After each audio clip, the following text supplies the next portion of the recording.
Let's see. I'm just going to check the audio. Let's see. I'm just going to check the audio. Okay, it's working now. It wasn't working at the very beginning. Okay, so it looks like everything's good. How's everybody doing? I'm going to wait till everybody gets here. We already have lots of people. Okay, so Mike Mason, first one. Aaron, number 2. What's up? Dawkinstein. Hey, Bill, how's it going? Marty YB. Hello, hello. Marty, you already sent payment for your winnings. You won one of the items in the auction. Thank you, thank you. What did Marty win? He won one of the Knife River Flint items. Let's see. The Oxbow point. Awesome. Let's see. Mr. Jim is here. Flake Scars is here. Scott Goldsberry. Stoneface is here. Red Lemur is here. Graylin Landry. Blades and Points. Sal is here. Sal is in the house. Let's see. Alan Cole. Good evening. Evening. Let's see. Your Laughter is here. I'm doing fine.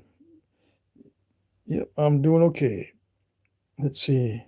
Alan Cole says, I'm late. I was paying. Aha. Okay. Yeah, you also got a not traumatic, right? Alan, you got a winning and a not traumatic, right? Yeah, so you just add $15 to your winning. You got number 10. What is number 10? Box of root beer flakes. All righty. And if those flakes don't fill up the box, I'm going to put some more in there. Let's see. Oh, geez, is here. I'm back. I had a bad penny. What's that mean?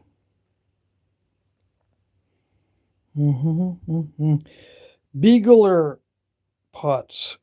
Beagler Pots, what's up? I'm not sure I've seen you before, but we're just trying to do a live stream. Yes, yes. Jeremy W. is here. Bill is here. Bill MW7-ish. Brah.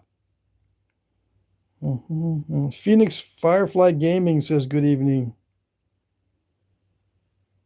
Beagler Pot says, I learned a lot watching you. Oh, thanks. I'm glad they helped. The videos, I'm glad they helped. Marty says, thanks for pulling out the KRF again, Patrick. You're very welcome.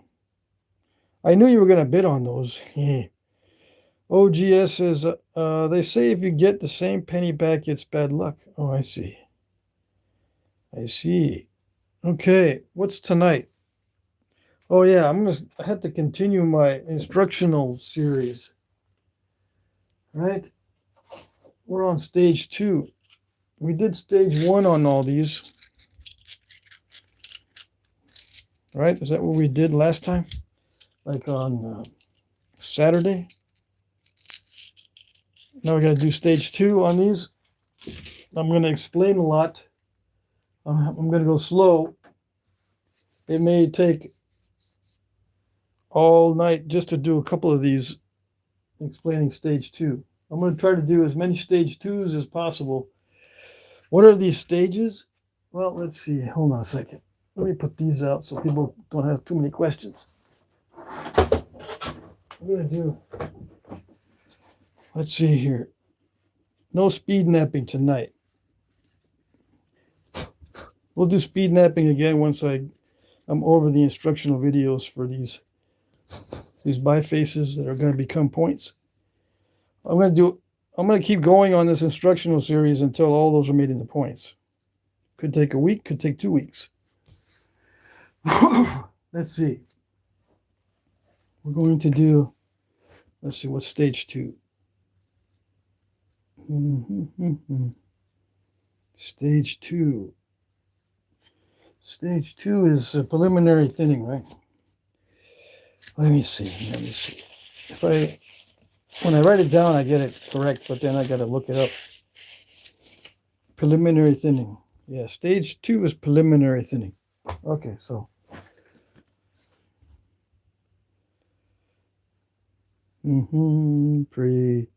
oops.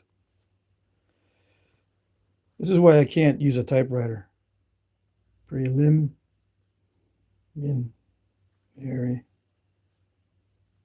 thinning. And I had to type on my keyboard with one finger or two fingers max. Stage 2, preliminary thinning. Okay.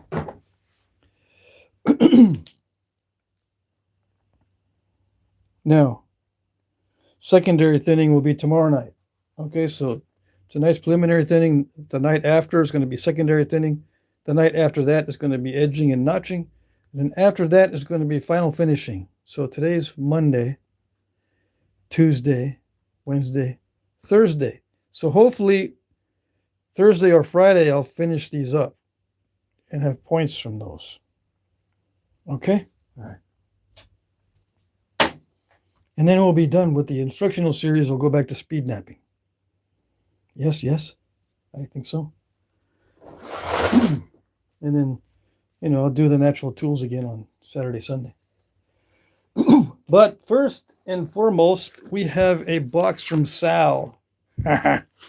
Sal sent me a box, so I'm going to open it up. I already cheated and just popped the lid, but I don't know what's in it. Okay? I don't know what's in this yet. Let me check the chat, make sure that I've seen everything that needs to be seen. Hold on a second. I got to get into the chat in the proper way here. Yeah, this way. Okay, so let's go to the end of the chat. Flake Scar says, evening all. Chris Lithic is here. Yeah, it was awesome, bro. I got a point on. Got a point. Nice. Final finishing, artism. Yeah, artism is the final stage. Sam Folks is here. How's that Flint Ridge nap, man? I mostly got heat treated, I think. Who are you asking?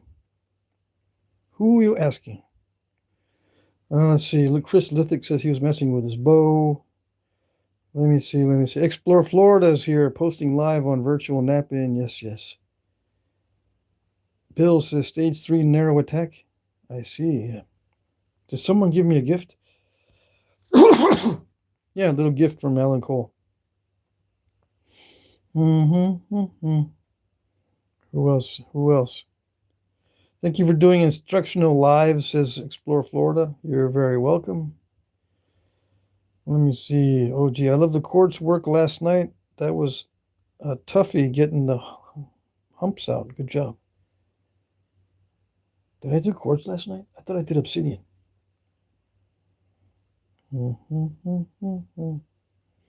Mike Mason, let's see. What else? Dockenstein. Post 614 says hello. Anybody else? So I'm going to do a unboxing. Okay?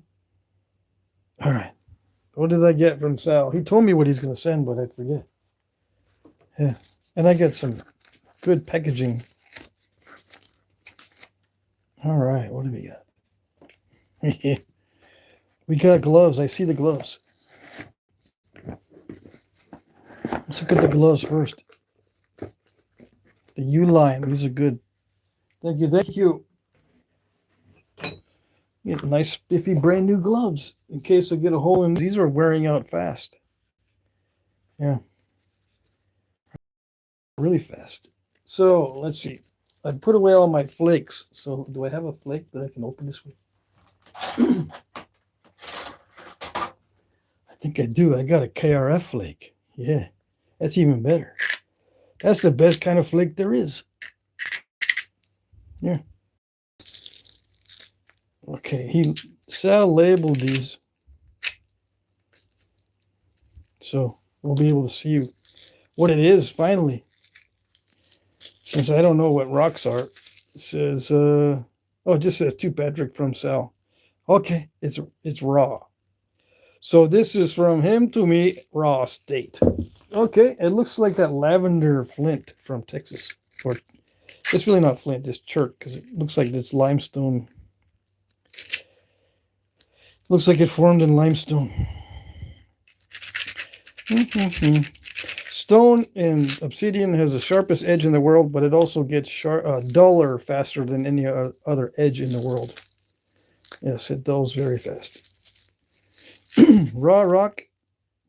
Okay, you can label these. It's lavender. Lavender chert. Ah, yes. And I think it can be heat treated. What is this? This is a heat treat. 450 degrees Fahrenheit. Sweetness.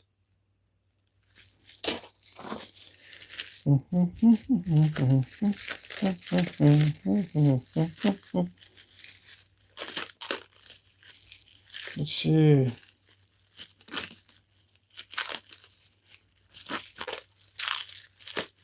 What's your new favorite point? Someone's got a favorite point. I don't know. What's the favorite point? Okay, so this is some more lavender mixed in with the gold looking color. Yeah, it's cool stuff. It's like it's tabular lavender. Tabular lavender. I do have another piece of tabular lavender, but I only have my last one. That's my last one. I have one more. But now I've got some more of it. Yes, yes. I don't know what I did with all the other pieces. I had some pieces I picked up in Junction, Texas. Heat treat, 450. Awesome. 450 is some serious heat. Once you get up past 400, that's some serious heat. Oh yeah, and I got to do the open air heat treat. I have my little heat sensor gun. Right? I better have it available within 5 seconds. Yeah, this is what I use. This is what I use when I heat treat outdoors, because you just aim it at the item and it tells you the temperature, so I can tell if the rocks are getting too hot or if the temperature's changing very much. Right? The only thing I need to do now is put up a barrier, and I've got canvas already that I'm going to put up around the fire so it doesn't blow air into the middle of the fire and cool the stones down. Okay, so yeah, high-tech stuff. I took the battery out because I don't want it to wear out. Okay, I don't want the battery to wear out and then start leaking all over the place inside there. It's another Texas Amoebish heat treat, 450. Awesome. All right, so we're going to keep them in the sal box so I don't lose track. Okay. All right. Where's my other stone blade? Here's my other stone blade.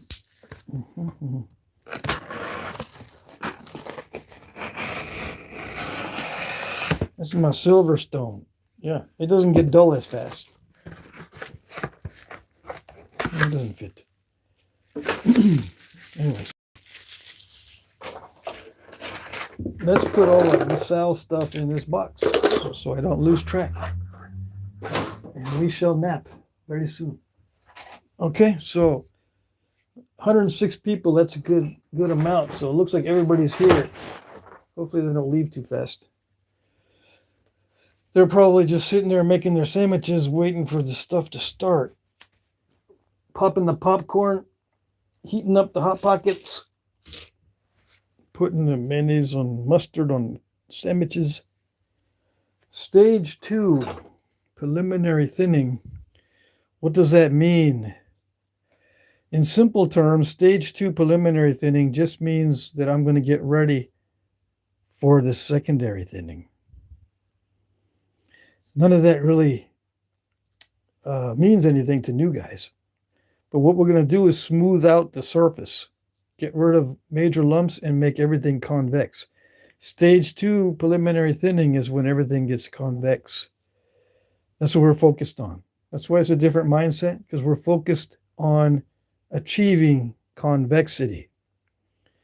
The angles of attack change, the preparation of the edge changes, the amount of force needed changes, and the type of support sometimes will change as well. Plus, we may introduce some pressure flaking on stage 2, but it's very rare. Stage 3, yeah, there may be some pressure flaking involved. But usually stage 2, there's no pressure flaking. The goal is convexity. Okay? The stage 1 is turtlebacks. Stage 2 is convexity.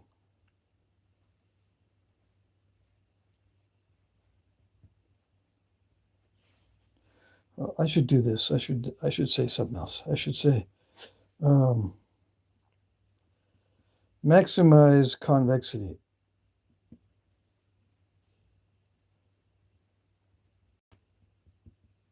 Can it fit? Yeah, it fits. Maximize convexity. That's what that. Because preliminary thing doesn't mean much. But maximize convexity, that's what we're trying to do on the second stage. See how it's kind of wonky? There's some non-convex areas. And convexity goes both ways. This way and this way. It has to be convex this way and this way. So I guess this is longitudinal and crosswise, right? I guess those are the terms. We need longitudinal convexity and crosswise convexity. So that's what we're going to do. We're going to maximize the convexity on all of these. That's our goal. And I call it thinning because during that process, there is thinning going on. We're going to have to do flakes that go past center line. Thinning means flakes that are going past center line. Center line of the face. There's many center lines. There's 3 center lines. Okay? I'll show you the center lines. This is a center line. This is a center line this way. And this is a center line. There are 3 center lines. Okay, I guess I should name these, but I'm not going to name them because you'll know by context when I discuss these. We're talking about, when we say thinning, we're talking about this center line. The flakes have to go past this center line. And this center line is the middle of the tip to the middle of the base. If we do not have symmetry, then we can put this center line wherever we want. But it should be halfway in between the sides or the edges. But it doesn't have to be. Like I could put a center line this right here. I could say, okay, that's my center line. As long as these flakes that we initiate go past the center line, that's considered thinning. No matter where the center line is, let's say it's over here. And it's easy to do that. From this side, okay, fine. But what about the other side? We're going to have long flakes. So we're going to be focusing on generating convexity with longish flakes. We're going to start with paying attention to how to generate these long flakes on this flatter surface than we had before, right? But we have to make sure it doesn't get completely flat. Maximize the convexity on what we have available. All right. If we have to narrow it, we'll have to narrow it to achieve convexity. We have to maximize the convexity. So let's start. I am going to explain everything as slow as I can.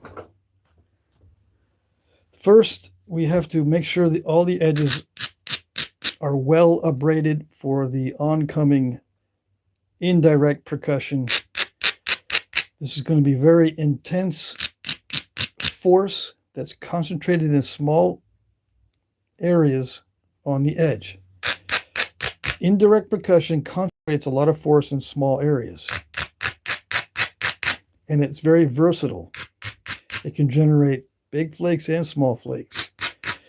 I can work on large bifaces, relatively large, or small. You can start pretty thin or it can be fairly thick. It's very versatile, the indirect percussion. Now you can say that everything's very versatile, but I have not yet found anything as versatile as the indirect percussion. Okay.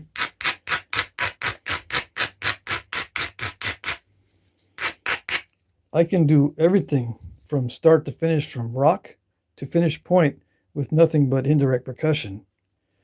I don't think you can do that with pressure or percussion, direct percussion. But I have, as long as the notches are not too narrow, I can go from rock to point with nothing but indirect percussion. That's proof that it's the most versatile of all techniques that I know of. Okay? That's a little bit off topic, but I'm sitting here grinding the edges. So for this operation, I need the edges well ground. How much is well ground? You won't really know for sure. It's best to be a little bit overkill than underkill. But it's like everything else, it's a matter of experimentation.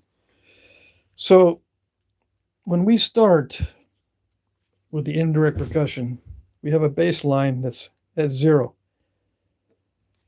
How do I know it's at 0? The center line from edge to edge, looking at it this way, that's 0. Okay, so if the rod is in line with the center line of the workpiece, that's baseline. What happens during this stage is that we're going to be experimenting, since we're just now with indirect percussion, we're going to be experimenting to see where this falls. Is it going to have to be pretty much right there as I get knapping? Is it going to be feeling okay? Is it going to be generating flakes? Or do I have to go inward a little bit, maybe just slightly, maybe a lot, maybe a real lot, to get those flakes to go past halfway and also to take care of any lumps? This is an experimental stage. This preliminary thinning is experimental as far as knowing what angle to use. And we hit the sweet spot eventually, and it will probably get stuck at a certain angle as we develop this workpiece and establish convexity all the way around. Okay? The goal is to find this angle so that we can achieve our maximum convexity. Okay, all right. Let's see. So where do I start? Well, we got to thin the ends first. That's always where you start. Thin the ends first. That helps to prevent snapping in half. So I'm going to start with the base. And it's experimentation. I don't know exactly what angle to use or where to hit. This is the first hit.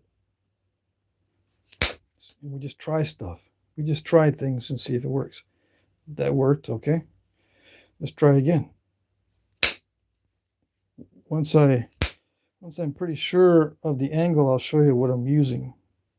Once I get to that sweet spot where I think that angle is pretty good with this particular stone, I'll show you what I'm using. You can't really see it from this view. And it doesn't work with all stones.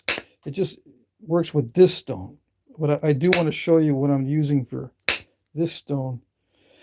Okay, so far I don't have to use too much of an angle. It's minimal. It's like about that much. Let's see. Yeah, it's about this much. It's not much at all. Sometimes with hard stones you got to really dig into it, but this one is easy, relatively speaking. And I'm also not having to remove very thick flakes. Okay, if I had to remove thick flakes, I dig in a little more with more of an angle. Okay, so let's say that's 0. This is probably about 5 or 10 right there, maybe 15 right there. I'm using about a 10 degrees maximum right now, but it depends on the stone. This one is pretty easy to knap, actually, so there's not much of an angle there.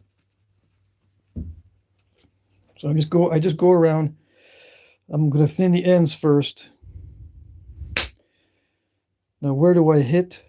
I hit opportunistically. I just hit where there's low spots.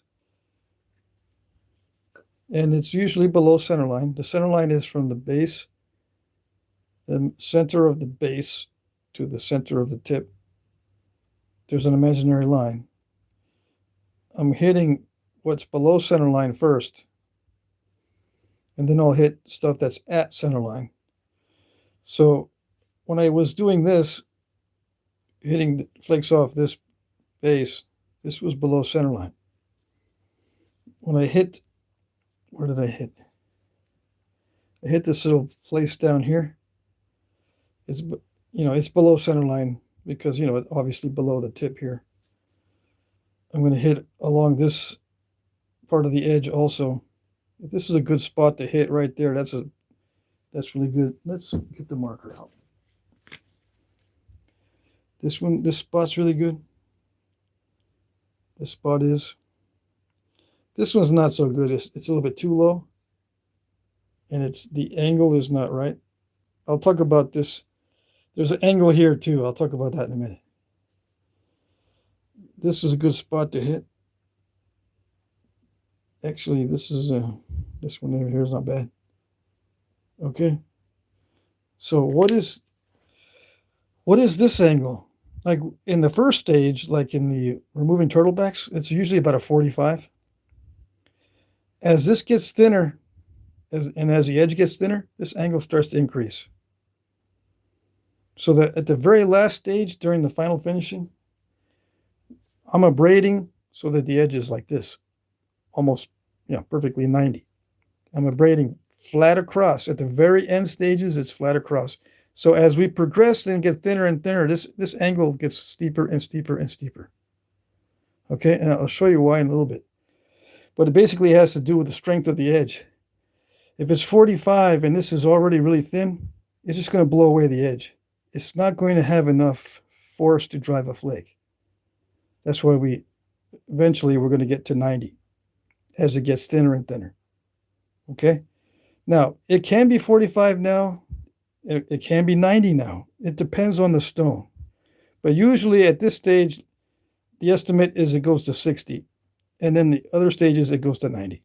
Right? So 3 stages, 45, 60, 90. Okay? All right. To keep it simple.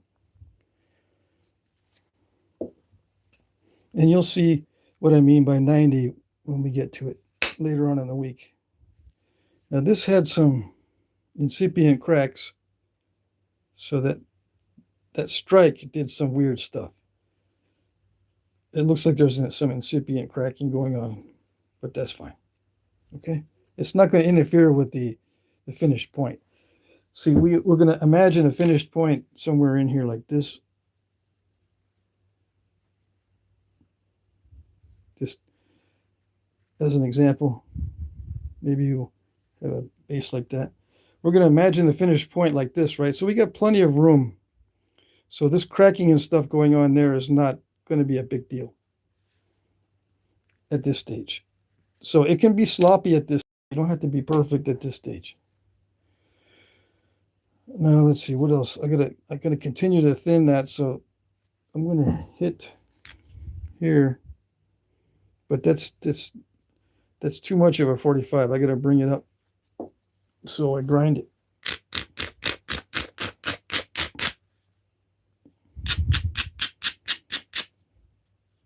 Make that edge steeper, because it's gotta be able to handle that force going inward. Okay, if it's too acute, it just crushes it, because we're using indirect percussion. The way I knap, we're going to be using indirect percussion, which imparts a lot of force on the edge. It's not like the direct percussion where the force is kind of spread out. This force is concentrated. It's a smaller tip than a bopper, okay? So that means the force is concentrated, which means I got to not only grind it a lot, but that angle is going to go from 45 to about 60. Okay. And then this angle, just to repeat, I'm going to start repeating a lot of stuff. Just to repeat, this angle right now on this particular stone is minimal. I don't have to hit inward too much to get a good flake, but it could change. Some of these spots on this stone may be harder than other spots. So on some spots, it might just be a minimal angle to bite into it. And if it gets to be a really hard spot, I might have to change the angle even more to bite into it. Okay? All right. Yeah, that was almost straight. It was like maybe just that much. 5 degrees or 10 degrees. I don't have ability to measure these angles, but you can probably see it on screen. But I'm kind of guessing, because I don't know for sure what the angle is. I'm kind of guessing. Most of these angles are subconscious. It's just the feel of it. Like after thousands of hits, I get the feel of it, but I think it's right about there. Very minimal to get that flake. And the force is minimal here at the tip. The smaller the flake, the smaller amount of force. Okay. All right. And yeah, there's inward forces and downward forces. I flip it over and I can hit this area right there. And the angle is pretty good. See that? What a coincidence. That's pretty good. That is a coincidence that it's at that steep angle. And I can hit that. If it doesn't work, I hit right on there. If it's too steep, it looks like it's too steep and too well ground. So what I do is I don't change the contour. I don't mess with it. I just move over to right there. A little bit over, because that angle goes from about 60 to about 50 or something like that, just ahead of it. Okay? And as I get closer to the tip, it gets even more or even less steep. But right where it's about 50, I guess, is where I'm going to hit. Do I pay attention to that angle? No, I don't. I just know from feel that that's where I should hit. I'm telling you the angle as a new napper so that you can understand the physics of it. But after a while, it just becomes a feeling. You don't need to worry about all this technical stuff or the numbers of the angles. It just comes naturally. Okay? All right. So the tip is getting thinned down. I'm just going to go take some more flakes here and there. If it's just a small, simple flake, I can hit downward. I don't have to hit inward. I can just hit downward. So these little flakes that I'm just taking off, it's just right at baseline. I'm just striking with the flaker at baseline for the little flakes. Okay. Now, I'm going to go back to the base. I see a lump there. And the way I nap is just kind of chaotic. I'll switch around and go different places. I could have continued napping this instead of switching to the tip, but I don't know. I just switched to the tip for some reason. So again, see that angle is a little bit more than 45. 45 is about right there, I think. So we're like this. We're going to be hitting. We'll be hitting there, wherever it looks solid. Anywhere along this, solid enough to hit. And we just want to get rid of this lump here. We don't need a long flake. Not on this side. See, we're going to try to see. This is the thickness here from here to there is the thickness we got so far. We need convexity from the base to that surface. We need that to be convex starting from this surface. So if I draw a line, let's see if this is possible. We're going to remove just enough to be convex. Okay, hopefully we'll remove just enough. See that? That's what we need to remove. Right there, the X. We need to remove that. Okay, and the same goes for all these other spots that are lumps. This is like on here. Let's say I want this to be the thickness. That means I got to remove this lump here and achieve convexity when removing the lump. We don't want to achieve flatness. We want to achieve convexity. All right? Okay.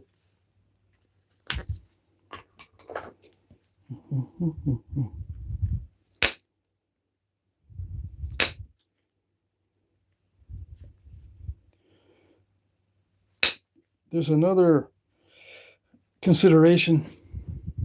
Why do I hit like this instead of hitting straight in? Why do I hit like this? Well, there's no good reason, because I'm doing it for ergonomics. It's probably best that I hit straight in like this. But for ergonomics, I'm hitting like this. But it doesn't really matter with a rounded tip. It's probably not a good thing that I hit this way, but I do it for ergonomics. It's best that I do it this way and hit toward the center mass. Every time I hit, I should align my rod with the center mass. I do that during the final stages. I'm a lot more careful in many cases. Some cases I just go, I do go back to the ergonomic position. This is the ergonomic position for striking. I'll show you why. Because when I hold it behind my knee, it sticks out in this direction. And for me to hold this point like this, it's not as easy as holding it like this. I can support it better like this. Okay, so just in case you're wondering if this position matters, yeah, it does matter a little bit. It's best to be aiming toward the center of mass. But I can still aim toward the center of mass by the way I strike. Okay, I'm striking this way, so it still shoots the flake like this. If I want to shoot a flake like that, then I have to make sure that I align it properly. And then when I strike with the mallet, it's not striking like this, but like this. Striking like that. Perpendicular. Perpendicular. See, I have to have a range of motion here. This is the most ergonomic way that I have found for me to hit. But if I want to aim a flake, I have to do this. Okay? See what I'm saying? Perpendicular to the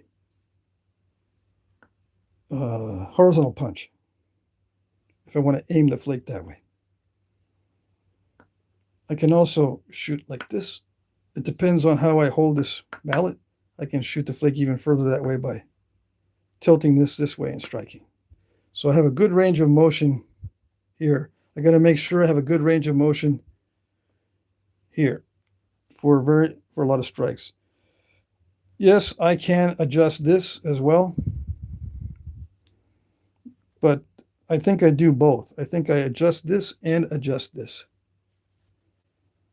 All right. So what did we achieve? Did we achieve convexity?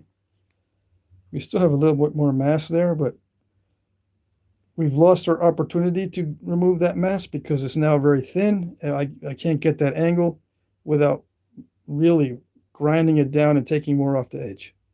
So I can go to the side and see, is there a side strike opportunity? Maybe right there, on here, that way, to thin this. We'll have to look at the surface though. Is this surface convex? Nope, we have a dip.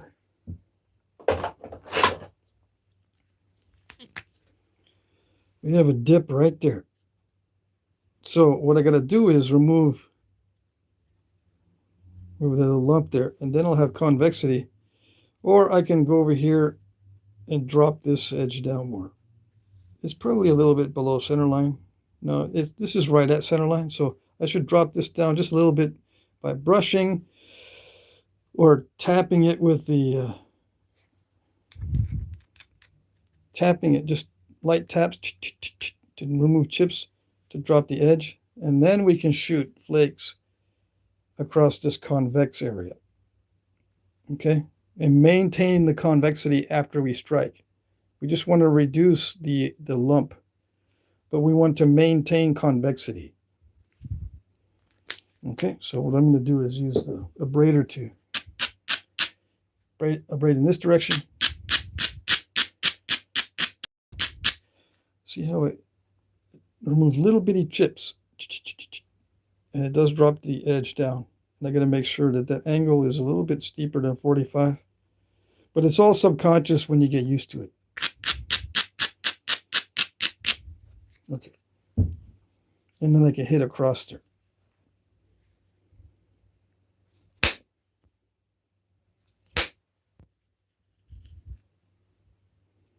Now that flake kind of went crazy, but let's see if we've achieved.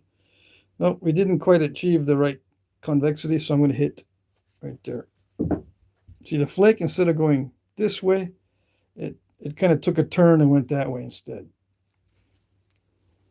That could have been my fault by the way I was aiming, or it just could be the rock. It just liked that pathway better. Actually, let me improve that. I need to make sure that edge is going to be conducive to that strike. We got to be careful at this stage. So that ran across there. We still haven't achieved quite the amount of convexity that I want. Let me see. Is that convexity extremely important at this stage? It's not extremely important, but you can do it at this stage. It's not extremely important to be perfect. As long as we are achieving convexity, I often leave stuff for later, just for the sake of speed or whatever. But for the sake of this discussion, I'm going to try to do it as perfect as possible. Okay, so I ran another ridge there. I think that's good enough as far as convexity goes. So we've thinned down the base and we thinned down the tip. Now we can tackle some other areas. And I just move inward from each side, using the same technique that I just described. So, yeah, I know I've already abraded that quite a bit, so I might have abraded it too much, but we'll see what happens. If I abraded it too much, I'll just go back and chip a little more off, and it'll make it not so much abraded. You know what I mean? So I'll just show you the flakes that I'm removing.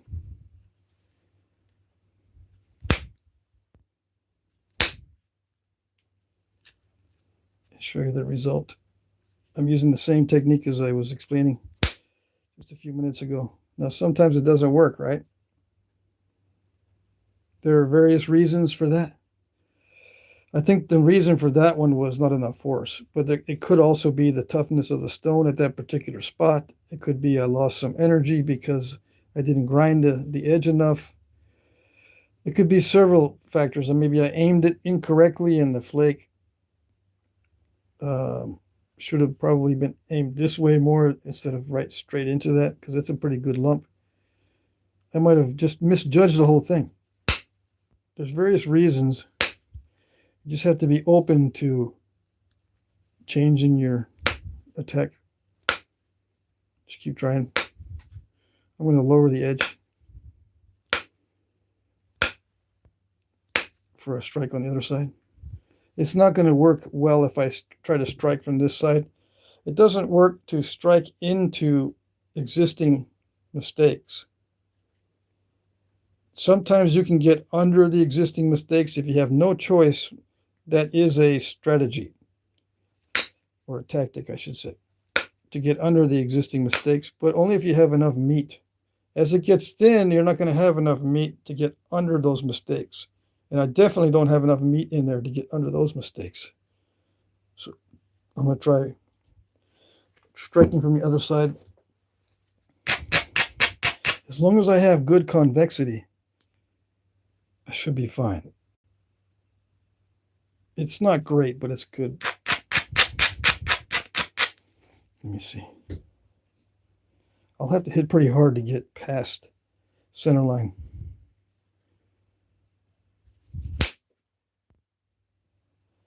So I hit really hard. It did remove a lot of it, but not all of it. It stopped right there. Didn't have enough energy to continue, which is kind of good because sometimes it goes too far, right? And we get overshots, which we don't want. So now I just continue and take opportunistic flakes and grind it down where I need to. If I'm going to strike it again. This time I am going to try for a direct attack. I think that step fracture is low enough and not severe. So I'm going to try to direct attack it. And there's no formula. It's because of feel. It feels like I could do it. Okay, so look at the edge.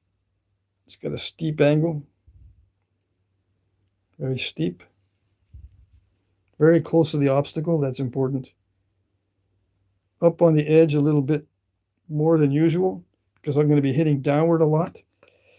I don't want a big long flake, so I'm not going to hit inward. I just want enough to get rid of that mess. I don't have to drive it further because I already thinned it pretty much with that other flake. I just want to get that out of there. So it's mostly downward force. Don't back off on the force. Just put a lot of force downward because it's still an obstacle we need to get rid of. So if you back off too much and say, well, short flake, little bit of force. Yes, that's when the surface is perfect. When there's an obstacle, it's different. Okay? All right. So mostly downward force on that one. And there it is. It popped that out of there. Okay? And I'll just continue down the edge. Now we can try for big, long flakes. A lot of guys, they already are at this stage where they know how to set up for big, long flakes, and they always try for big, long flakes. But they have trouble actually achieving the big, long flakes. You got to remember the edge conditions that I was telling you about. Okay, steep angles. If it's not steep enough, you got to keep grinding it until you have that steepness. Okay, so I think I've achieved it. Yes, this one looks like a good opportunity to run this ridge here. I'll run ridges if I need to, or if there's an opportunity. Yeah, let's see how far we can go with that.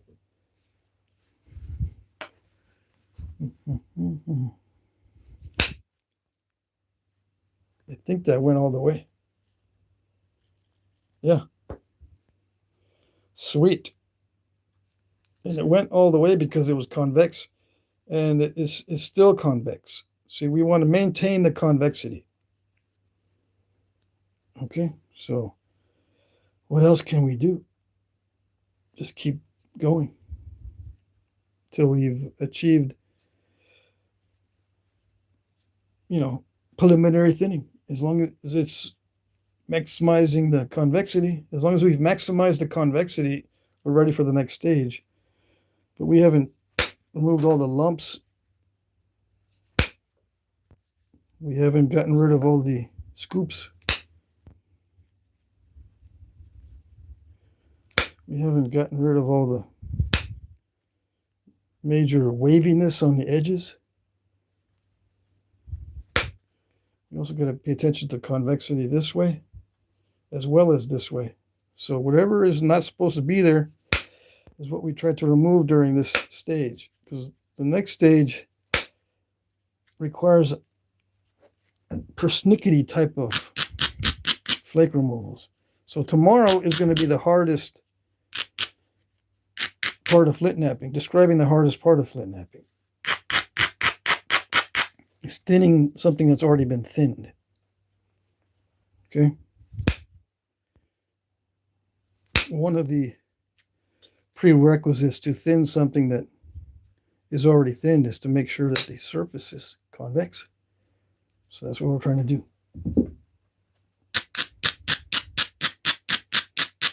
And if you want to shape the, the general outline, you can do it at this stage also. You don't have to. We can look at the general overall shape.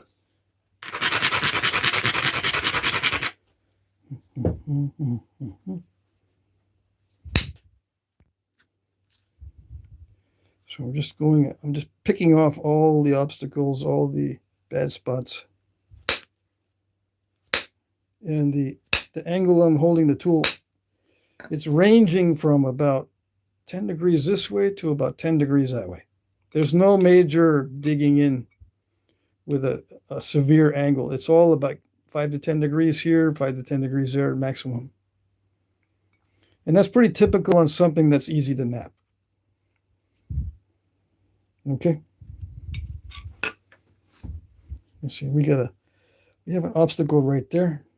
There's various options. I could try to pick at it with a spatula tool, which is the smart thing to do. The smart thing to do is minimize the obstacles before you actually attack them. Yeah, like that. I still have to attack this because it's got the step fracture. We don't want that.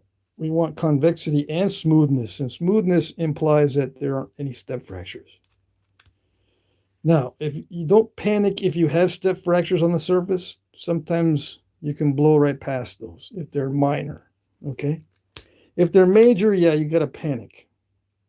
And either take it over to the grinder and grind them off, or figure out a way to get rid of them with flaking. And yes, I said go to the grinder and grind them off, because it's better to do that as a new guy than to suffer trying to get them off with flaking. Yeah. You can always become better at damage control later on. If you don't have one of those grinders where you can just grind out off the step fractures, then yeah, you'll have to do it with flaking, which is a royal pain. Now, I don't have a grinder, so I've always just flaked off all the step fractures. But a lot of times, like everybody else, you end up with little almonds because you're just flaking like crazy, trying to get rid of obstacles. So you end up with a little pie face that's cruddy. Okay, and you lose a lot of width when trying to do damage control on the surface and blah, blah, blah. Right, so you know how it goes.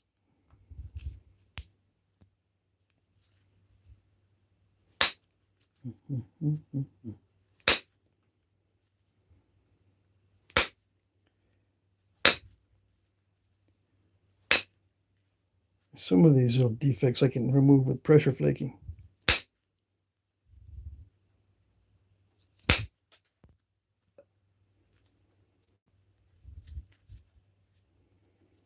At least, am I down in the words?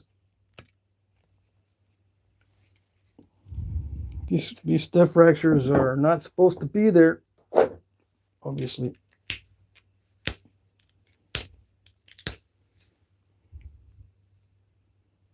Okay. I think we're done with the preliminary thinning. Everything's convex. Everything looks good. We're pretty much at center line with the edges. We pretty much have a good overall shape. So the preliminary thinning is done.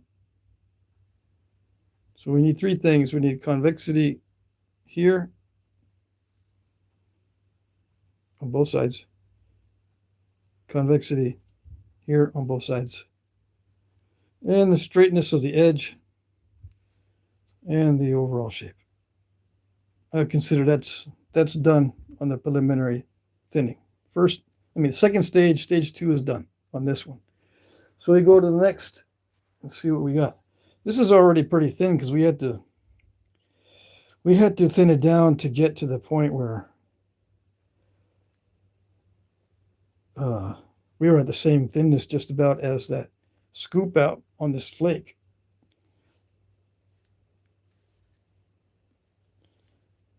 I would say that this next stage is going to be very much like secondary thinning.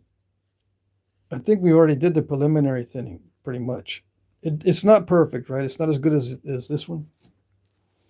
But we have a general overall shape. We've got thinness in preparation for the secondary thinning.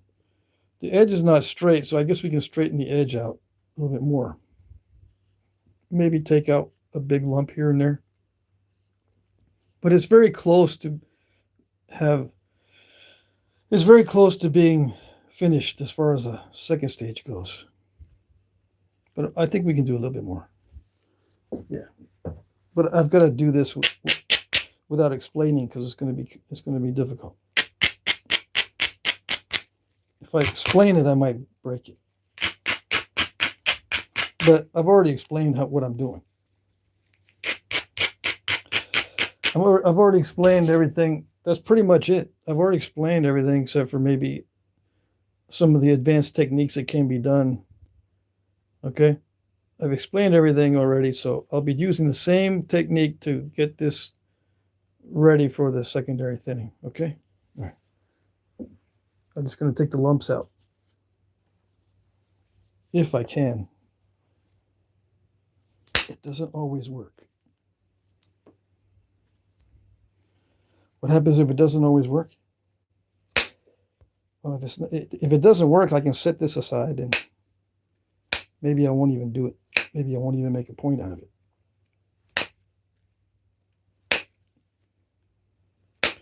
And the reason I pick certain areas is by feel. I just feel like I should do this part first.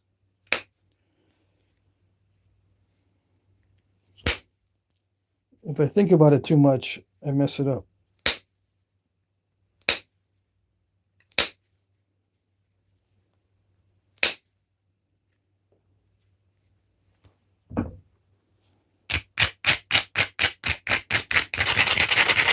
And it's not because I'm thinking wrong thoughts. It's because it distracts me from the napping. Thinking about it is a distraction, believe it or not. Thinking about it is not the same as actually doing it. There's two different things there.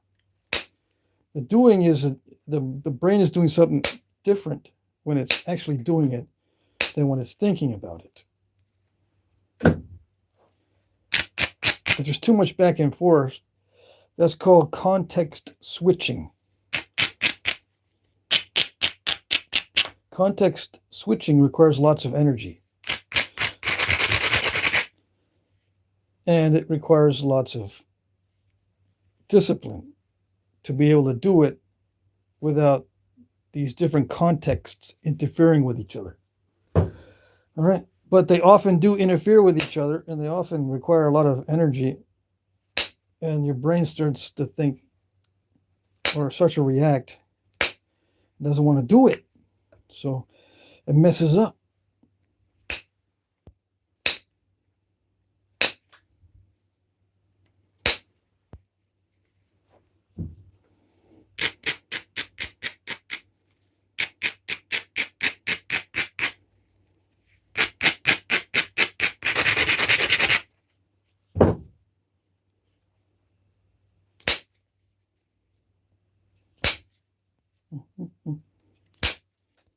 Yeah, okay, very good. Took a few hits, but I finally got a spot that would work. And did I know which spot it was going to do? Did I know which spot was going to do it? No, I don't. Or I didn't. Just keep working at it, and eventually, hopefully, it will remove the flake that you need, or one close to it. It doesn't have to be the exact flake you need, as long as it's close. Close does help in Flintknapping. In some cases, not in all cases. Like if you need a certain angle, like right now, if I need it to be almost baseline, that's a very important, because almost either way is going to mess you up. All right, it's got to, once you hit that sweet spot, don't deviate too much. That's when it matters, when it's close and not exact. And you can't really know.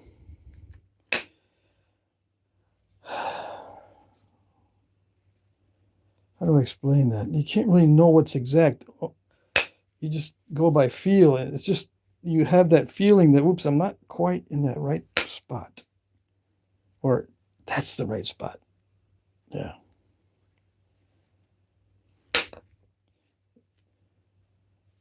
And if you deviate from that, you will mess it up.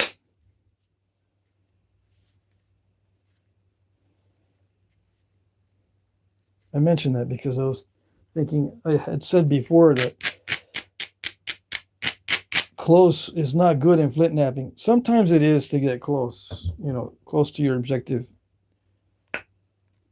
when it comes to the flakes, where they end up being.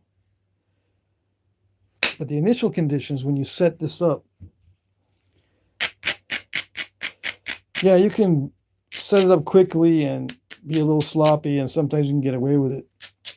And you can be close, but it's smarter to set up exactly. It drives me nuts if I have to do it the whole time. I have to set up exactly, or almost exactly, toward the end, during the finishing stages. But, I'm not going to be completely exhausted by that point, because, I wait till that stage.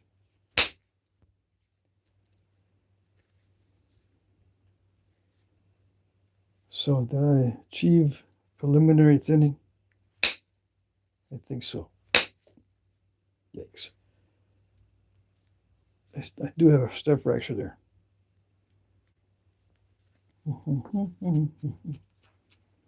Who's sending me? JV 1999 super chat. Wow. Thanks.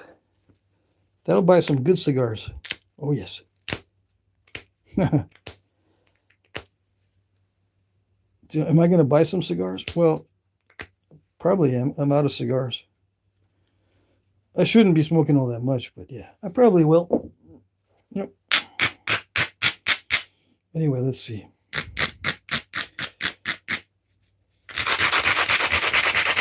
I should wait till October, because that's when I'm around my buddies during the Texas nap-in. Yeah, I smoked too much during the nap-in.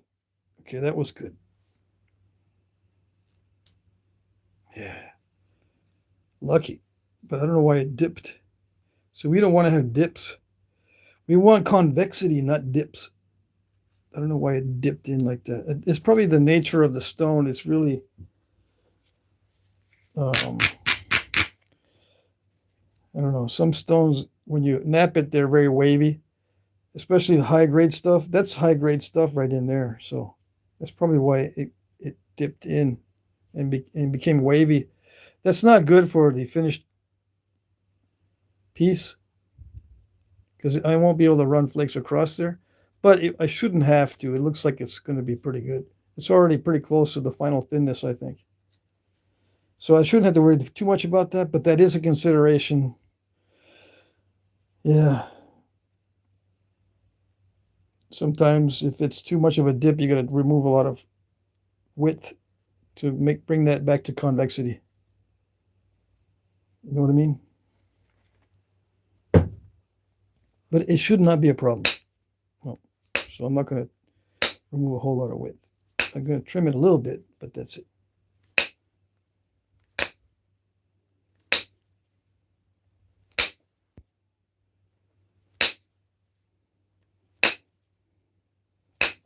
it messed with the convexity right there. So I'm kind of trimming everything back a little bit so that we can have some reestablishment of the convexity.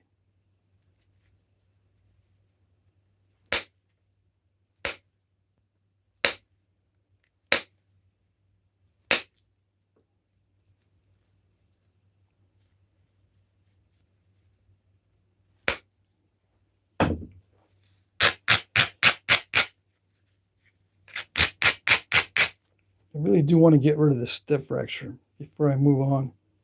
Getting rid of these step fractures is part of the preliminary thinning. So that's part of our goal during this stage. If I leave it to the next stage, it might be risking it because I won't be in the zone. I already know this material. I'm getting used to it. If I leave it for next stage, I'll be out of the zone and I might not remember how to treat this stone and how hard to hit it. So now that since I'm here and I'm in the zone, let's just do it.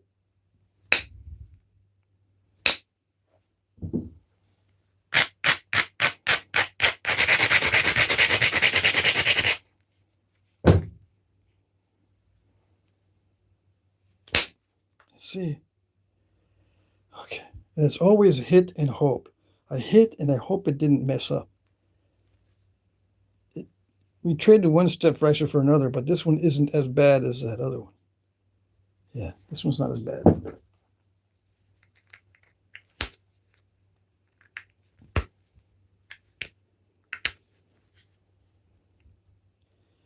Yeah. During the secondary thinning, I can get that out pretty easily, I think. I'm not trying to get it out right now. I'm just making sure I get some convexity. Right there where that lump was. There was a lump here, so I took the lump out. So now we have convexity across here, look all the way up and down, and then the convexity this way, which means it just tapers from the center to the ends, tapers from the center to the ends. The center needs to be thicker than everything else. It's not exactly, right? There's a lump here on this side, but we take this stuff out during the secondary thinning. These are difficult to take out, these subtle lumpy areas. The focus is going totally nuts. These subtle areas, there's not that much to remove. This is some of the hardest stuff to do when it's just not very much, but we need it thinned. We need this to be the thickest area, not this. So the next thinning stage is to get everything well tapered. All right, so that's done as far as the stage 2. These little step fractures, we can get those later. They're not that bad. Okay. How about this one? Let's see which one is the worst. This one is the worst. It's got a curve, and this is Knife River Flint, which is the toughest stone on here. These other stones are easy to nap compared to this Knife River. And yeah, I know some people love Knife River, but this particular piece of Knife River is very tough. I remember it. That's how tough it is. I might have to dig in, and I'll show you the angle. If I had to do an excessive angle digging in on this stuff, I'll show you. It might be even that much. We'll see.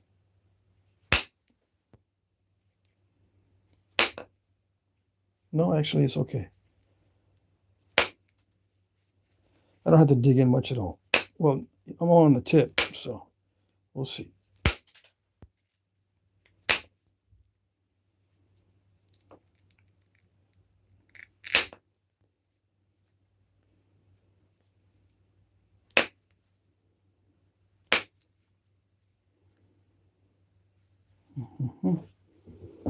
We've got a lot of concavity here, so I'm going to scrape this edge a lot.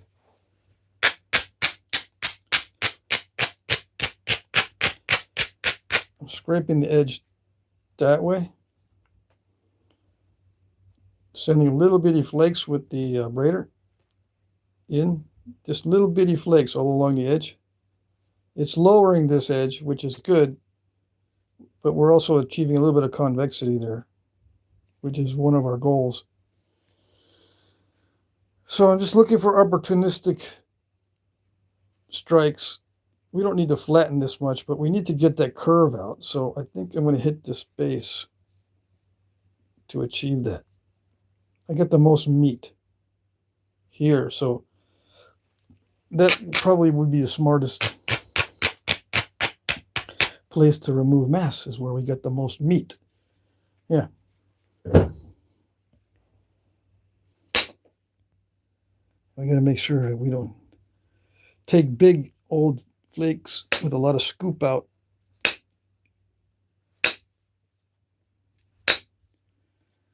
We can overdo it when hitting from the base. It's not a guarantee that those flakes are going to travel well. As you can see from Clovis examples, that they end up with big step fractures. Those are mistakes, by the way.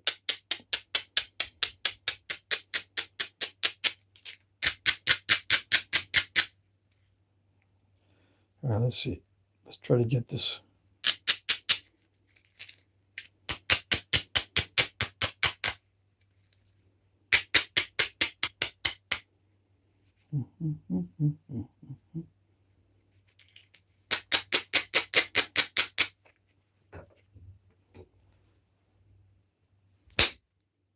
Yeah, like that. Just little bitty flakes to achieve the convexity we need. And take out that curve. We're trying to take out a bit of a curve.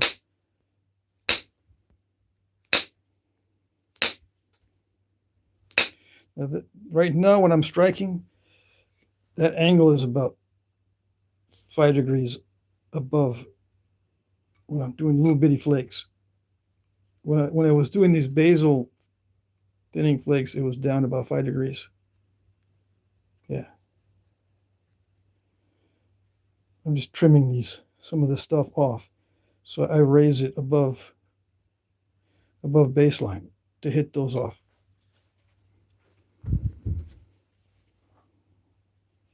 And I can adjust this. Yeah.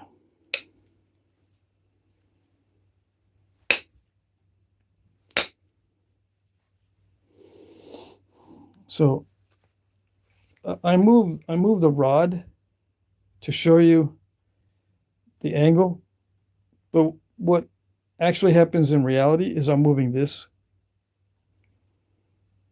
They may not be an important point, but it might be able to some people. I'm actually moving this, but I'm showing you this angle because this is more intuitive to imagine. But I'm actually moving this to achieve the angle. Okay? So when I say that the angle is up, it's because I'm moving this up like this.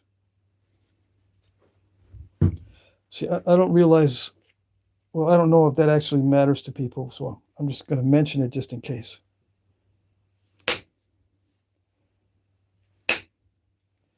That's why I don't nap on my leg like this, because I move this a lot.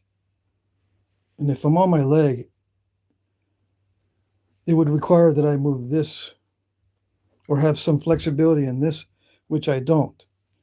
Now, if you're hitting with a bopper on your leg, you have the flexibility to adjust this and keep this steady. But since this is firmly in place, the only option I have is to move this. So I'm not going to be on my leg doing it. It limits the motion. I mean, it doesn't have to move all that much, but sometimes it'll interfere, and that little sometimes can make all the difference between a great looking point and one that's not that good looking. Okay.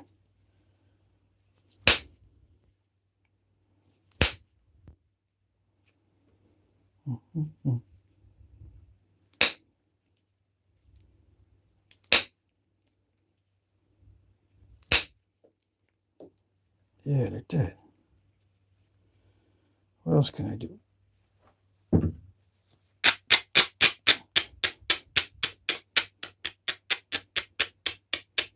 I can use my abrader like a hammerstone, kind of hammerstone the edges a little bit. It takes off just a little bit. I'm still working on that curve. See how it's still got a dip in here? But I took off some other flakes because I saw some opportunities. But I still need to take out some of this curve, so I'll get back to doing that. Yeah, like that.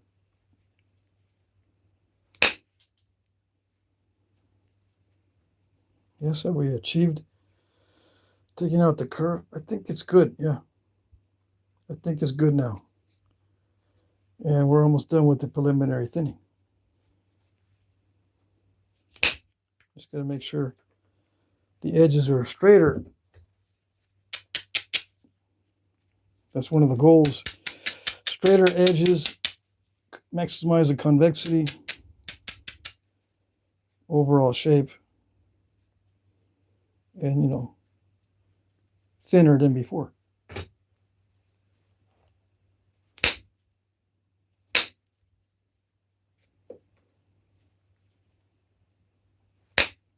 Because we are thinning. It's just we have other goals in mind.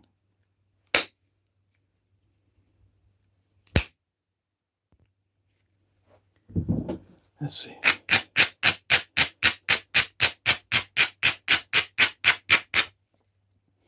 Now the length of this, or the width of the grinding, I went into that a little bit earlier.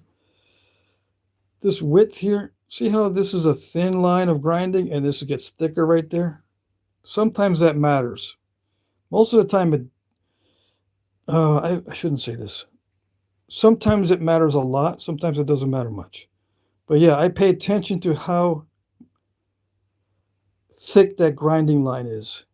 If it's a tough stone, I need probably a thick grinding line.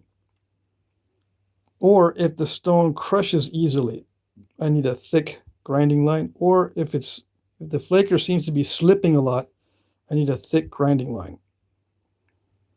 If it's just a little wimpy thin grinding line, on some stones it does not work well. So you've got to modify the edge until you get a thick grind line.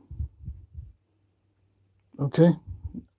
On this one, on this particular material, it is advantageous to have a thick grind line right there. I'm going to be hitting a big flake through there. And when I hit one of these big flakes, I did have a thick grind line. Relatively thick when I hit that. So I know it works for this particular stone. Some stones you don't have to worry about that too much, but many times you have to worry about the thickness of the grind line. Okay? All right.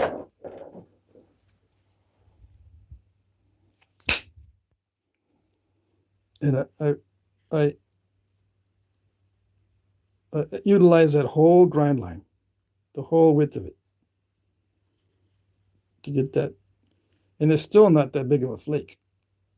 Yeah, that's how tough that is. Let's try a little bit further down. A little bit more force. Okay, good. Yeah, a little bit more force is what was needed. Okay. I might have taken out too much. Getting too much ahead of myself. Let's see. I need to take some off the tip.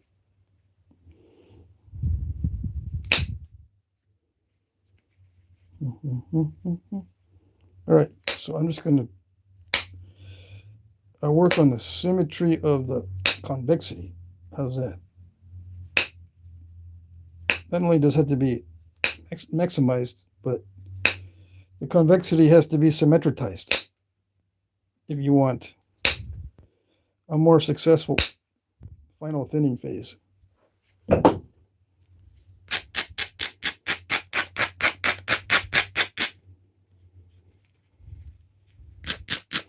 Now you got to keep in mind, the more perfect you make everything, the more modern the point is going to look. If you want the point to look like an artifact, you can't be this picky. Believe it or not. Unless it's one of those really fancy artifacts, then yeah, you have to be perfect. But most artifacts are not perfect or fancy. Why would you want something that looks like an artifact? Well, for your collection. If you want to collect stuff that looks like ancient artifacts, and you can say, you know, you made it, that's why. You don't want something that, a display of what's supposed to look like ancient artifacts looking like a bunch of modern stuff. I don't think. Right? Right.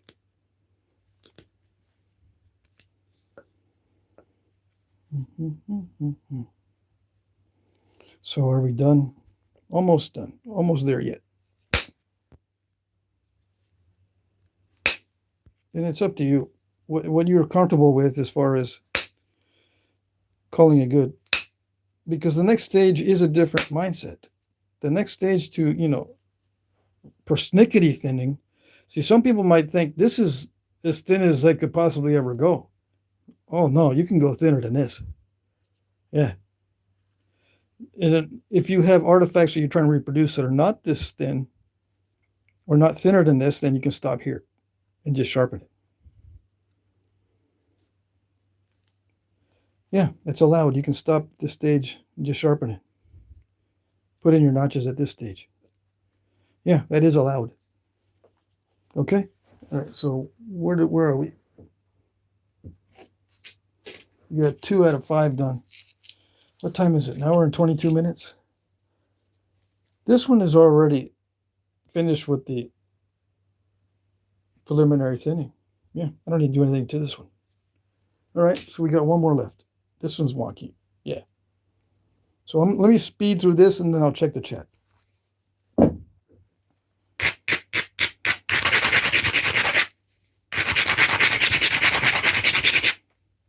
I might just use the last remaining minutes for Q&A. How's that?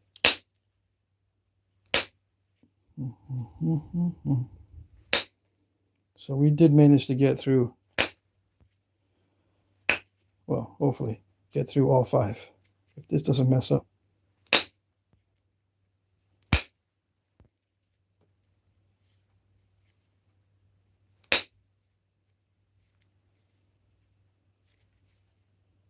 I'm trying to think, is there any exceptions to what I told you earlier? Yeah, there's going to be exceptions with difficult material. See, so far I've been using relatively easy material. And it's not messing up all that much. I'll need to do a tutorial series on extremely tough material. How's that? I don't want to, but yeah, it seems like that would be appropriate. Since so many people struggle with finding good stone, they just have to make do with what they got, and all they got is bad stone. I can do tutorials on how to knap bad stone. I got a lot of experience doing that.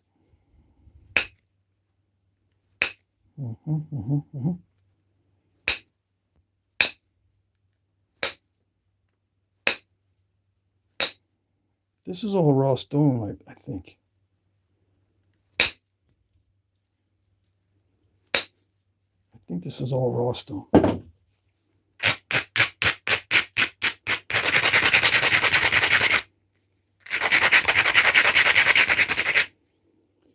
Yeah.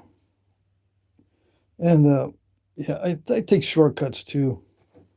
I don't always follow my own advice. Sometimes it works, sometimes it doesn't.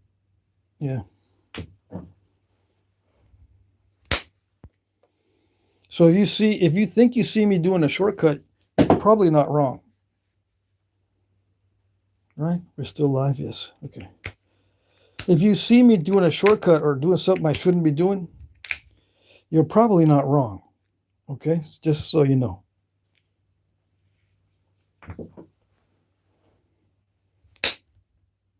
Like I'll hit above center line and stuff. I'll hit edges that are not well ground. I won't pay attention to the width of the grind line. I'll do all sorts of stupid stuff. And if you see it, if you spot it, that's good. But you also know that sometimes you'll see that you can kind of live with the little mistakes or the little mishaps. And one of the hardest things to do is to live with those little mishaps. It's part of discipline. If you want to make something that looks like an artifact, you'll have to just ease up a little bit on the perfection. It's one of the hardest things to do. Once you're used to trying to be perfect, easing up on the perfection is one of the hardest things to do. But it can be done. How do I know? I don't know.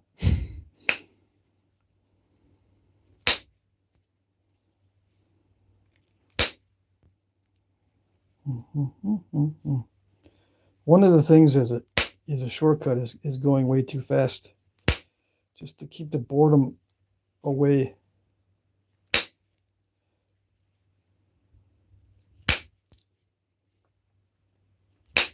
But fast fudges things up. Yeah. And that's, I think, people, they misjudge artifacts thinking that they were made by inexperienced people if it's kind of crude. But it could have been, they could be right.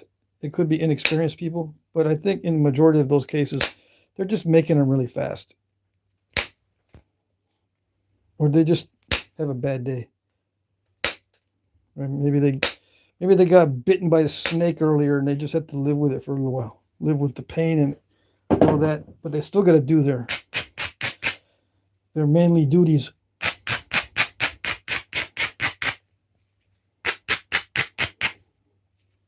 If they're recovering from illness or whatever. You don't know. You don't know why some of these artifacts look crude. It could be that the nappers were sick that day. Who knows? How many days are they perfectly healthy during the year?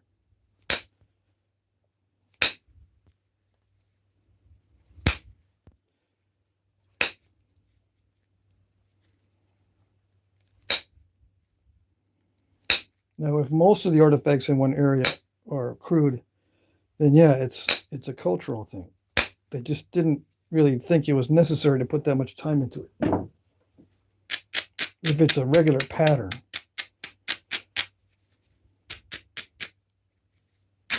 you can kind of figure out that maybe they didn't place a lot of importance on perfection. It'd be reasonable to think that. We don't know for sure that that's what the case was. It'd be reasonable to think that.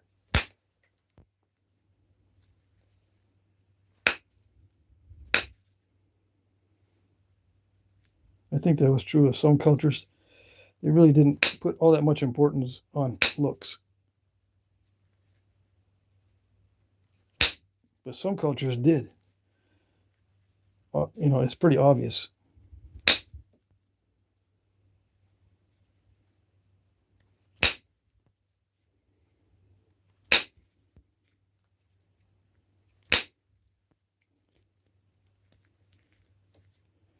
Yeah, like if all the points in the area or at the camps or whatever, if they're all highly symmetrical, then there's obviously some sort of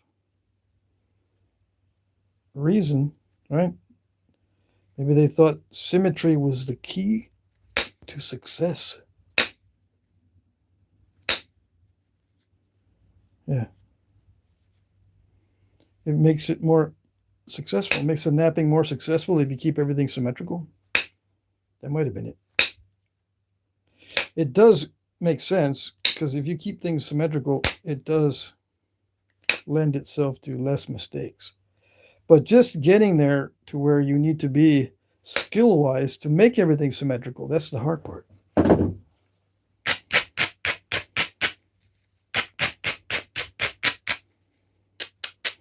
You can break a lot of stuff just training yourself how to make stuff that doesn't break. Yeah, you can break a lot of stuff training yourself to make things that don't break. Believe it or not.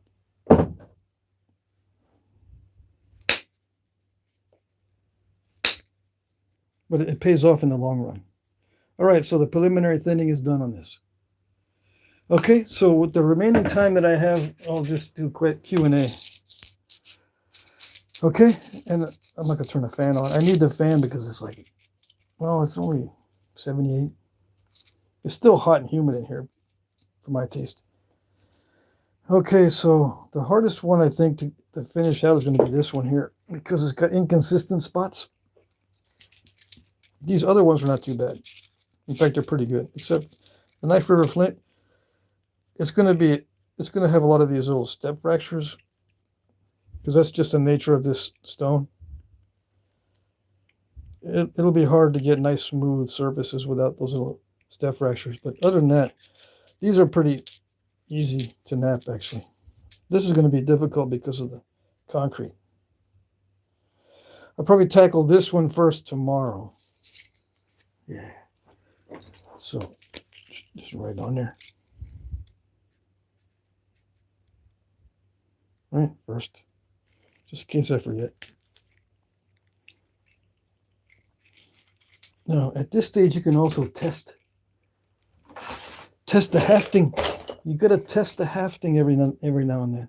See if it's going to fit. How much further you got to go. It fits already, so you might not need to go any further.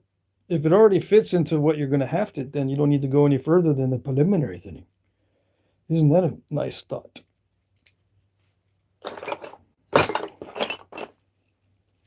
Yeah. This doesn't need to go much thinner at all. If it's good. Up here on the blade, it does need to go thinner, but down near the base, we're done. As far as the thinnest.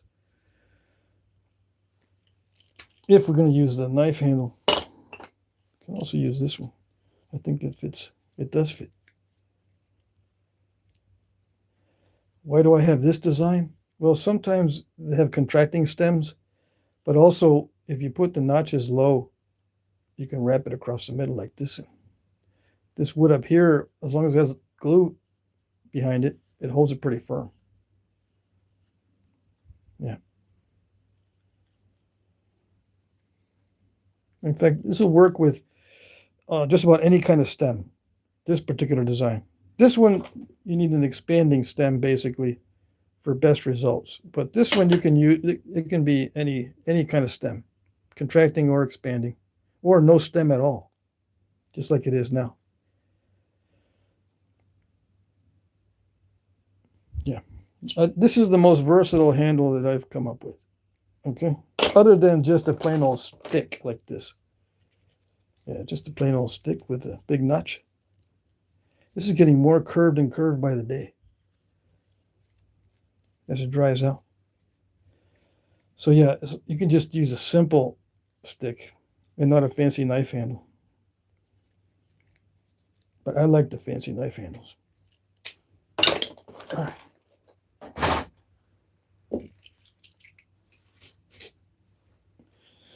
Okay, so I'm tired. I've been napping quite a bit. Did the auction.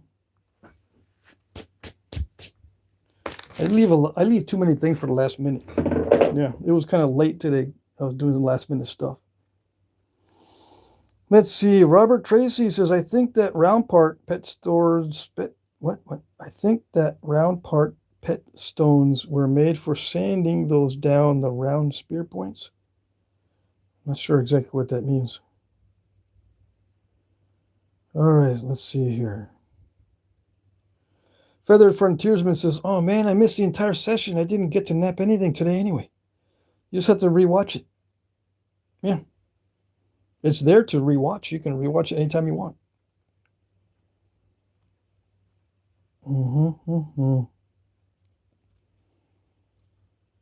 Mike Mason says preliminary sounds so very preform, which I cite under the Dungeon Biscuit Doctrine. I like that Dungeon Biscuit Doctrine. Yes. Someone's been paying attention. Let's see. Zoni, watch the comments. There are plenty of awesome nappers here. Oh, yes, with channels. Let's see. Zoni says, the arrowhead I found was solid black, 2.5 inches long, kind of skinny. It was beautiful and stolen from me. I want a replacement. Oh, dang. What part of the country are you in? So if it's solid black, it could be obsidian, it could be Kanawha black, it could be black chert from various locations. I mean, it could be a lot of different things. Unless you don't care about matching the material.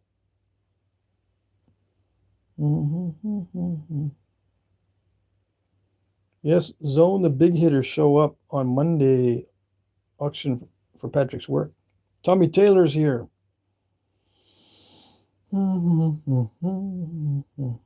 Robert Tracy, the kids got to start somewhere. Yeah. Yeah, I don't do orders on the side. He gets backlogged, yes. So we all fight for the pieces every Monday, yeah.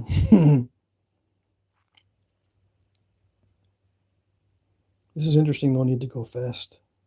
Okay. I go fast for my own sanity. Yeah. Let's see. No questions? Now's your time to ask.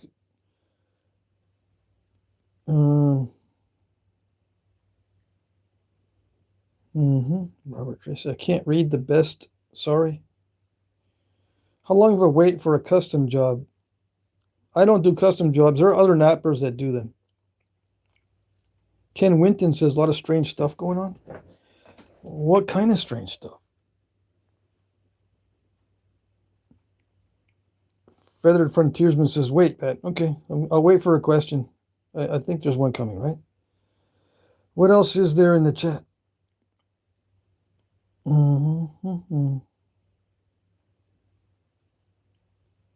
have an auction once a week. But yeah, to get something to come around on the auction is it takes a while. You can suggest something for the auction, and then if I have time, I can do it.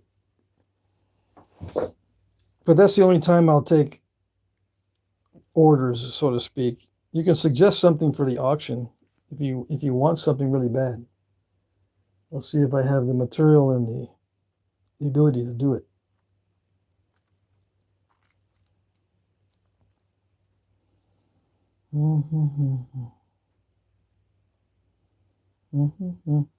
Where's the fishing hook? I haven't made the fish hooks yet. Don't worry, I'll show them eventually.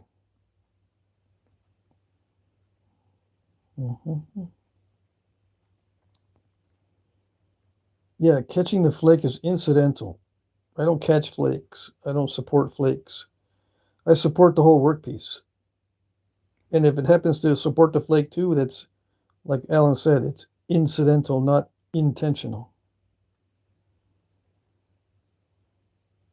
Can I cast this? Yeah, we can make casts of anything. I don't have the equipment to make casts, but yeah. Let's see, Feathered Frontiersman. I know what asymmetrical points are. I know that asymmetrical points are all over the archaeological archives, but I struggle with it. Maybe I should lean into it. Yeah. What does a symmetrical point indicate as a napper? Well, this might sound funny. I'm not trying to be funny, but it indicates OCD. Yeah. A little bit of neurodivergence. It doesn't need to be symmetrical to work, but it depends on your tolerance for asymmetry. If you look in the book, just a quick perusal.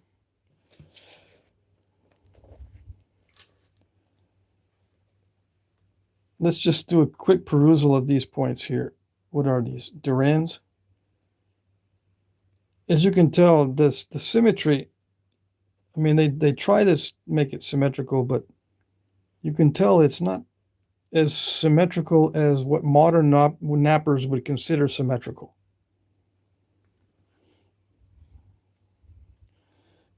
it indicates a couple of things with modern nappers. One, OCD, yes, but number two, the saleability of the item. The more symmetrical it is, the more people want to buy it. The less symmetrical it is, the less people want to buy it.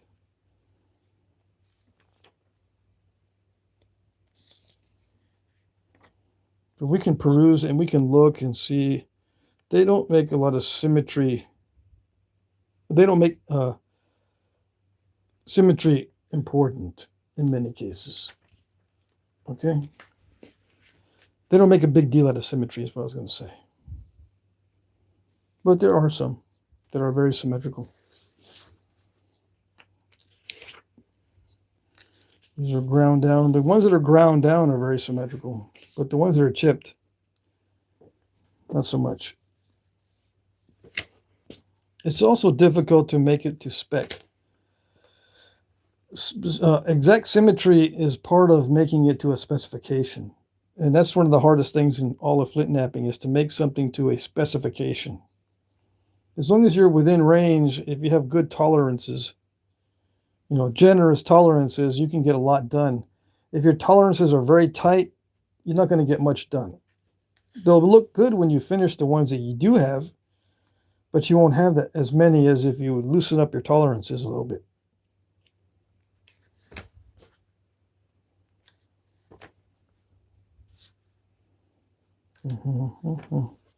Anyways. So I guess it indicates the napper is either a perfectionist or he's trying to make money.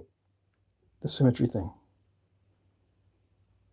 Symmetry and something are a beauty indicator, I suppose, unless you think that asymmetry contributes to beauty. I think asymmetrical items can also be beautiful because of their asymmetry. It's time for the Inception phone. Show Zoni how to access the community tab. Oh, okay. Community tab, you hit Jack Crafty Flintknapping, and it says community. Right? Community, and you push that button. And then you go down here and it says create a post. And then you can do all kinds of stuff. This one here is for photos from your device. Come on. This one here, let me use another pointer so it won't click the thing. This is photos from your phone. This is if you want to create an image. All right. You can also click that and you can type something in, what's on your mind, and then hit post. Yeah. Okay. You can upload stuff from your phone or the memory of your phone inside your phone, that kind of thing. Or you can create, it also gives you a quick access to your photos. That's what that is. I took a picture of a Knapping flyer. I can post that one. I don't think I posted that Flint Ridge one yet. So I put the photo there and I'm going to post. And then you go to newest. And there it is. Like magic. This is a Coshocton Flint Festival and Knapping.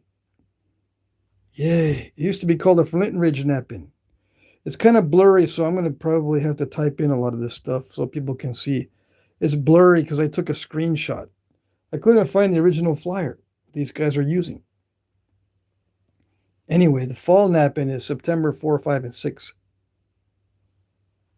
But you get there early and you see all the good stuff and you can buy all the good rocks before everybody else does. Oh, yes.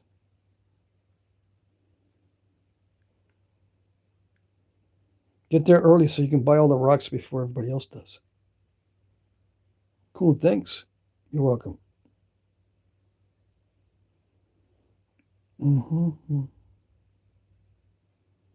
There you go, there you go.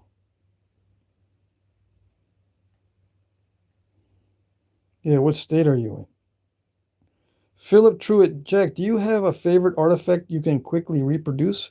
Like a favorite go-to that is fast and easy for you to reliably make? Yes, I do. Yeah. I do have one. Let me see if I can come up with it. Where do I have it? Well, I have stuff in my case. Let me see.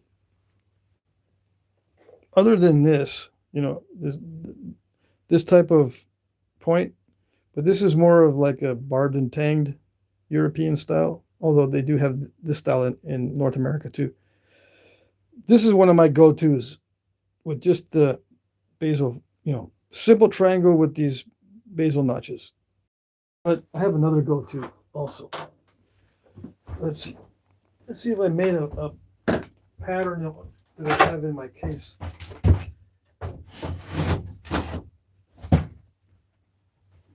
I might not have made a pattern for it because it's so easy to do.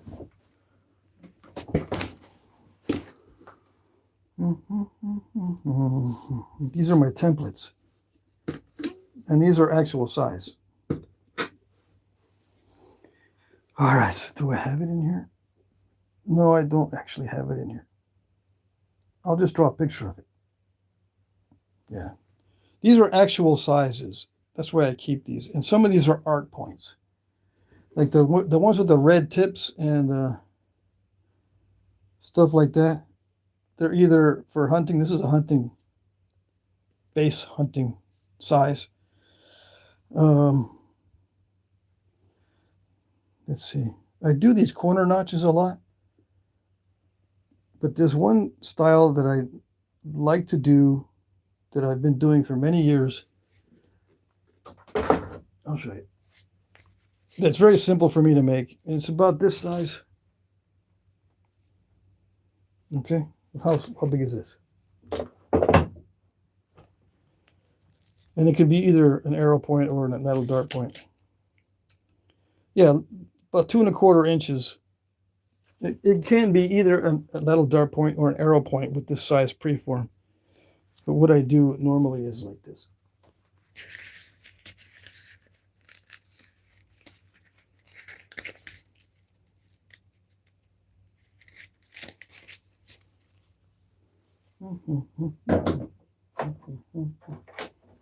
Okay, where is it? That's not it. That's not my good pen. That's my bad pen. Where's my good pen? Okay. Am I gonna have to use my bad pen? No. Okay, here it is. I like a point that has an arch like this. Convex sides, not straight. And corner notched with expanding notches. Expanding notches. And this could be various types, but I like it to be a little bit concave. That's my go-to. Okay? It fits very easily in a haft. It's easy to haft. I just got to control for this dimension here. This becomes more narrow for arrows. Same with this.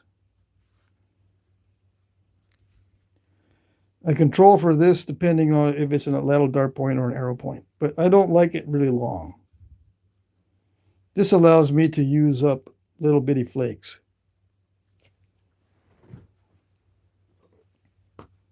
And it allows me to use sizes like this. I have a lot of flakes that are of this size. And maybe even of this size. I can utilize this size too. Okay. Now, my favorite used to be the Herald point, which is, see, notch here and a straight down. Notch here, straight down. And then a little notch at the bottom. It used to be the Herald point. I don't know what this is, but my go-to used to be Herald. I don't know if it's 2 R's. Maybe it's 2 R's and 2 L's. But I like this point now. Okay. All right.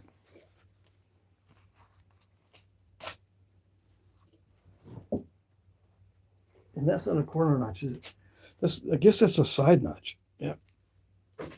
But I do expanding corner notches also. Where is the phone? Ah.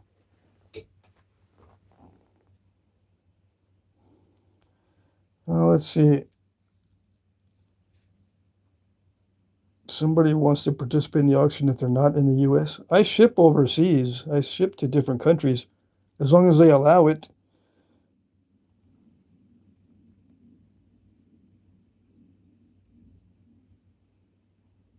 Where can I sell artifacts and arrowhead ice found in Alabama?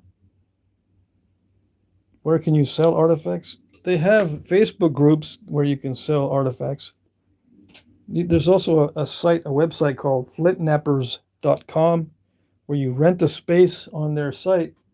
You pay like a monthly subscription fee and you can post photos of your work and then arrange for people to buy the pieces. I think it also allows credit cards on the site. Just type it in, you Google, where can I sell arrowheads, or you can open up an Etsy account or eBay account. All kinds of stuff. You can also go to artifact shows. Yeah, I'm amazed that people still are asking that question. I'm not saying that to make fun of you. Just it's amazing how many people don't know how to sell these things. And there are just so many different options. Mm-hmm.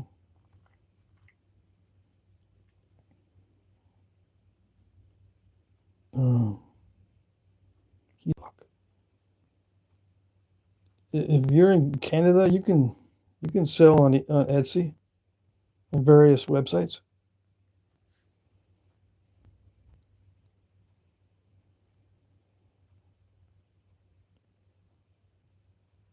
Somebody got timed out. Mike Mason got timed out for 10 seconds. Someone asked me, Pat, is this true? What was it?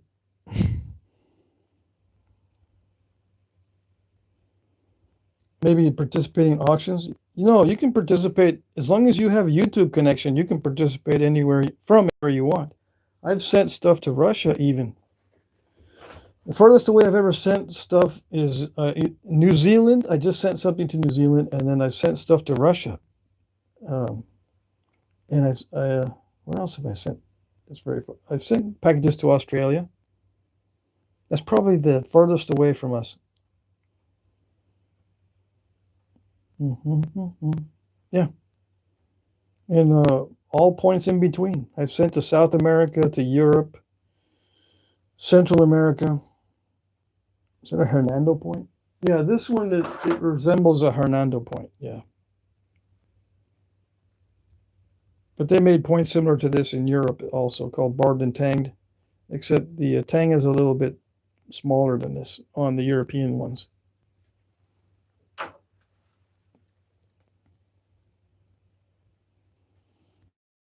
The Catahoula points that look like that. My phone is dying. Let's see. Where am I?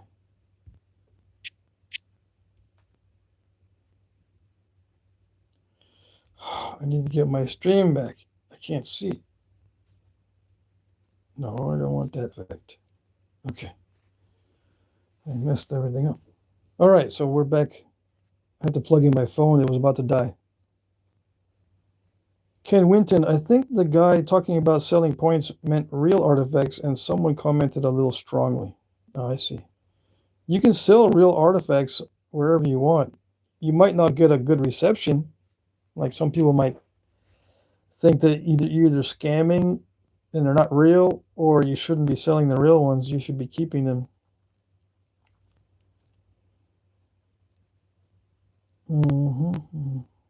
But you can do whatever you want as long as you're legally getting those arrowheads. If you're, sneaking on private property or collecting arrowheads where you should not be collecting them and then try to sell them, that's illegal. You can actually be put in jail for that.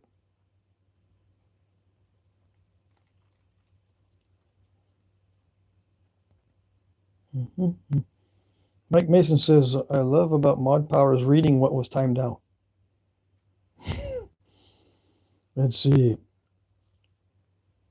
Feather Frontiersman says, I prefer sharing my artifacts. Seems a bit more... Yeah, I keep my artifacts. I never sell any of mine that I get.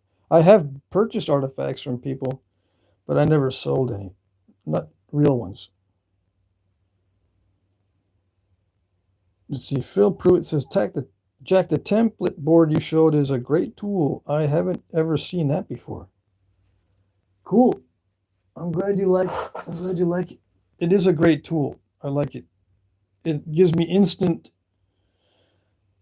knowledge on the size, so I can pick out flakes easier. And it gets me back to reality. Some of these airheads are so small, the real ones, that I need a template just to revisualize how small they are. Because I usually end up being way too big. Like if I want to make a Cahokia point, this is the largest Cahokia point. I can't go bigger than that, or it's going to be way bigger than the originals, but I can go smaller than that. But they're not that big. Okay. Most modern knappers make stuff that's bigger than the originals, which is fine because they sell better, but it's not accurate if you wanted something accurate. Let's see. All time, all you. Let's see.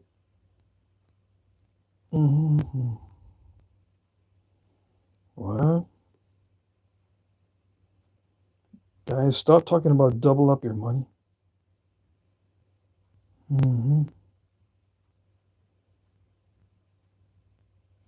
What's going on? What's going on?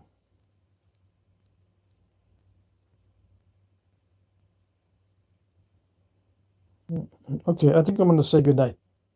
Yes? It looks like the live stream started over again. Was there a pause in the live stream?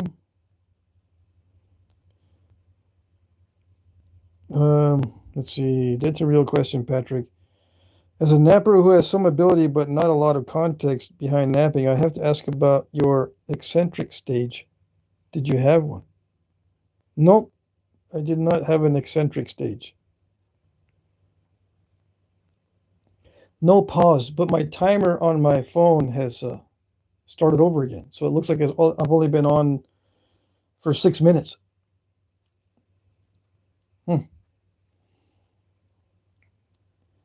Anyways, yeah, I'm going to say goodnight. I'll see you guys tomorrow night, Tuesday night. We're going to continue this tomorrow. So by Friday, we should be able to have 5 points made. And we'll see what happens. Maybe 5 different styles. We'll see.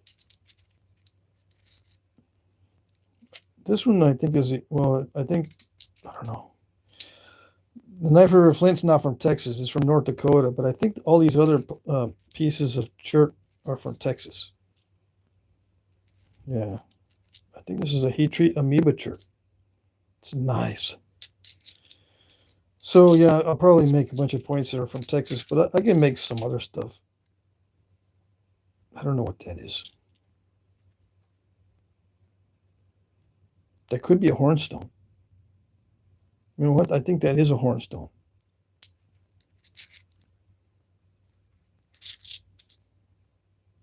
Yeah. Right? It's got that coloration and it's got the little sparklies in it. Or does it? I don't know. It does have little sparklies in it. No? What is that right there? What is that little line right there? It's not a metal mark. It's some kind of sparkly. Anyways, yeah, I'll see you guys tomorrow night. Take care, everybody. Bye-bye.